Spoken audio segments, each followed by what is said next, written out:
Hey everyone, so I'm here in Sheffield and the block of flats where apparently there is an armed assailant is just there. I don't know if you guys can make that out, but there's an open window and a towel dangling out of that window, but that is the block of flats where apparently there is an armed gentleman inside. Now I don't know that this has been confirmed. I've spoken to some of the residents in this block of flats that were evacuated last night. They're telling me that they didn't see one of the long point things that stuff comes out at the end. Anyway, what I want to get to here, ladies and gentlemen, is the amount of police resources that have been consumed. The amount of police resources that have been consumed with this incident. You've got drones, you've got sniffer dogs, you've got an outer cordon, you've got an inner cordon, you've got tactical teams. And nothing's been confirmed yet. Yesterday we had an incident in Lewisham where pretty much the same thing happened. And all these, all these things that are happening in the United Kingdom right now, this is a drain on resources. And what I'm really worried about, I'm gonna continue this in a hang. So like I was saying, guys, okay, so a lot of resources now have been tied up in this incident in Sheffield. What I'm really conscious about and what I'm really worried about is the more this happens and this amount of resources, the time, the manpower that gets consumed in one of these incidents, the next time this happens, and let's face it, it's going to happen again. The next time this happens, what if it happens in 2 places? What if it happens in 3 places? At some point the police are going to be overwhelmed. That is an inevitability, ladies and gentlemen, okay? And when the police are overwhelmed, that's when I feel the real stuff is going to start to happen. So, and again, listen, this is just me speculating now, but I have done a lot of work in the military, involved in this sphere. So what bad guys will be doing is they will be looking at response times. They will be looking at response actions. They'll be looking at where the people that were evacuated from that building, they're going to be looking at where they've been evacuated to. Now, in this particular incident.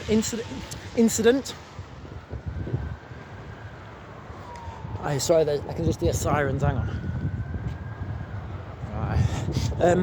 In this particular incident in Sheffield, the people had been evacuated to a leisure centre called Ponds Forge. Guys, I'm really sorry if the sound quality is bad, and it's getting quite windy. But the residents had been evacuated to a place called Ponds Forge, which is a leisure centre. Now, if I was a bad guy and I was planning something, what I would do is I would have a fake incident in and around that area, so everybody then gets evacuated to Ponds Forge, and then guess what? Rather than having 1 or 2 vulnerable people, you have got everybody there in one location, and it's a lot easier in that aspect. I really wish our I'm pretty convinced that we've got people in the military who know this, people in the counter-terrorism squads that know this. Right, I'm just going into the car park now. I can't remember where I've parked. Anyway, but we've got people in the military who certainly know this. We've got people in the police who certainly know this, in these counter-terrorism teams. Now, my massive concern now is nothing's been done about this. The people in Ponds Forge who were, evacuated from the buildings, they need to be given some sort of ID. They need to be given some sort of, access and egress authentication, because literally anybody can just walk in there now where those people have been evacuated to. Literally anyone can just walk in there. And as we're moving forwards, and for those guys who, I have no idea where I parked, and for those guys who were with me when I was covering the protests in Rotherham, I actually said another 10% more capacity on the streets, and by 10% capacity I mean 10% more people out there protesting, or 10% more fury, I guess. Or 10% more push from the people who were there. And you would have seen the police become overrun. I'm really worried about this, ladies and gentlemen. I don't want to live in a country that we have no police, that the police are going to get overrun, which I believe this is coming, guys, okay? I've said this many, many times. I've done many videos about it. You know, I've said that this is coming on the 4th of July this year. There's a lot of temporal markers that are leading towards that, not least the amount of taxes that we're getting, not least the amount of unemployment that's coming, not least the amount of people that are going to be struggling to pay the bills, you know, people that are struggling to keep a roof over their heads. And then the summer's going to come. There's going to be more money announced for other countries, more money announced to just leave our country, and people are going to be struggling. And then we're going to get to the 4th of July in Cardiff. The Oasis concert's going to be there, and you're going to have thousands of people on the streets who are all feeling nostalgic. And that's when it's good. But listen, guys, that's when I feel it's going to happen anyway. So anyway, ladies and gentlemen, I'm going to close this video down now. The crux of this video is we're in Sheffield. I've on the ground. I've seen what's happening. The first thing that struck me was the amount of resources that have been pulled into this incident.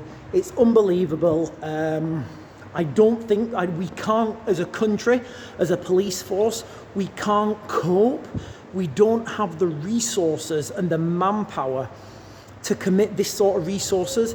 Every time somebody says they've got one of the long things, that stuff comes out at the end, or every time somebody says they've got a kaboomer, you know, if every time that happens, we have all these police and all these assets, and we close the road off, and we close down the city, for how long? How much is this costing? And I know you can't put you can't really put a token on how much these things are costing, but these things are going to wear us down. Yesterday we had the incident in where was it? Yesterday we had the incident in Lewisham. Similar thing, you know, the whole of Lewisham was closed down. Police, armed response, outer cordon, inner cordon. Then you've got the tactical building itself. All these things, ladies and gentlemen, it takes time, it takes resources. And you know what? At some point, if the bad guys are watching, what they would do is they would find people who would do these hoax events, these hoax attacks like this one could be. Or even if it's not a hoax attack, it doesn't matter, because what we can see is how quickly the police will become overwhelmed. You know, you have 1, 2, 3 hoax events in a city, all the armed response, all the tactical teams go over there, mass incident, and then guess what? The real attack, that comes in another town, that comes in another city, 30, 40, 50, 60, 70 miles away. And then all those police, all those resources are tied up, and then guess what? There's nobody to respond.